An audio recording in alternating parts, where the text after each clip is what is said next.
আসসালামু আলাইকুম রহমতুল্লাহ। কেমন আছেন সকলেই? আশা করি সকলেই ভালো আছেন। দেশ ও প্রবাসে থাকা সকল ব্যাংকের সকল গ্রাহক, বিশেষ করে ৫ ব্যাংকের গ্রাহকদের জন্য এখনকার নিউজটি খুবই গুরুত্বপূর্ণ। তাছাড়া বাংলাদেশের সকল নাগরিক সহ সকল ব্যাংকের সকল গ্রাহকদের জন্য এখনকার নিউজটি অনেক গুরুত্বপূর্ণ হতে চলেছে। কারণ আমরা জানি বাংলাদেশ ব্যাংকের নতুন গভর্নর নিয়োগ পেয়েছে। অলরেডি বৃহস্পতিবারে সে অফিস করেছে। তার অর্থনীতি পুনরুদ্ধারের নতুন প্ল্যান, গভর্নরের ১১টি পরিকল্পনাও প্রকাশ করেছে গভর্নর। এবং এই পরিকল্পনার মধ্যে যারা ব্যাংকে টাকা রেখে ঘুরছেন, টাকা তুলতে পারছেন না, তাদের জন্য কোনো প্ল্যান আছে কিনা বা পরিকল্পনা আছে কিনা সেই বিষয়গুলো উল্লেখ করা হবে এই নিউজের মাধ্যমে। একটু ধৈর্য সহকারে পুরো নিউজটি যদি আপনি শোনেন তাহলে বিস্তারিত বুঝতে পারবেন। বিশেষ করে যারা নিউজটি দেখছেন তাদেরকে বলবো নিউজে একটি লাইক দিয়ে দিবেন, কারণ আপনারা একটি লাইক দিলে আমরা পরবর্তীতে আপনাদের জন্য নিউজ তৈরি করতে আগ্রহী হই। বিশেষ করে পরবর্তী নিউজ পেতে আমাদের এই চ্যানেলটি সাবস্ক্রাইব করে বেল বাটন অন করে রাখতে পারেন, যদি পরবর্তীতে আমাদের নিউজ দেখতে চান আর কি। বাংলাদেশ ব্যাংকের নতুন গভর্নর মোস্তাকুর রহমান দায়িত্ব গ্রহণের প্রথম দিনেই অর্থনীতি পুনরুদ্ধার ও প্রবৃদ্ধি গতি বাড়াতে ১১ দফা পরিকল্পনার কথা জানিয়েছেন।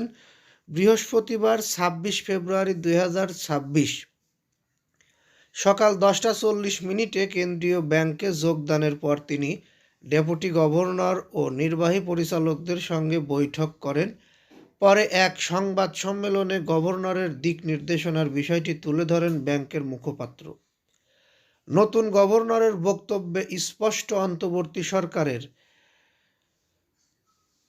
সময়কালে অর্জিত সামষ্টিক স্থিতিশীলতাকে ভিত্তি করে এখন লক্ষ্য হবে বিনিয়োগ নির্ভরশীল প্রবৃদ্ধি, কর্মসংস্থান সৃষ্টি এবং মূল্যস্ফীতি নিয়ন্ত্রণ। নীতিগত ধারাবাহিকতা বজায় রেখে অর্থনীতিকে লো লেভেল ইকুইলিব্রিয়াম থেকে উচ্চতর প্রবৃদ্ধির পথে নিয়ে যাওয়ার রূপরেখা তুলে ধরেছেন তিনি।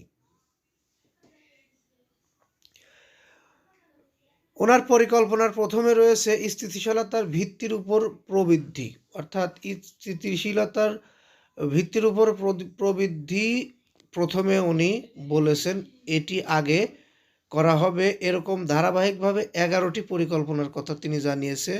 অন্তর্ভুক্তিমূলক প্রবৃদ্ধি ও কর্মসংস্থান এবং বন্ধ কারখানাগুলো চালুতে নীতিগত সহায়তা, অর্থাৎ যে কারখানাগুলো বন্ধ হয়ে রয়েছে সেই কারখানাগুলো চালু করার জন্য সহায়তা দিবে বাংলাদেশ ব্যাংক।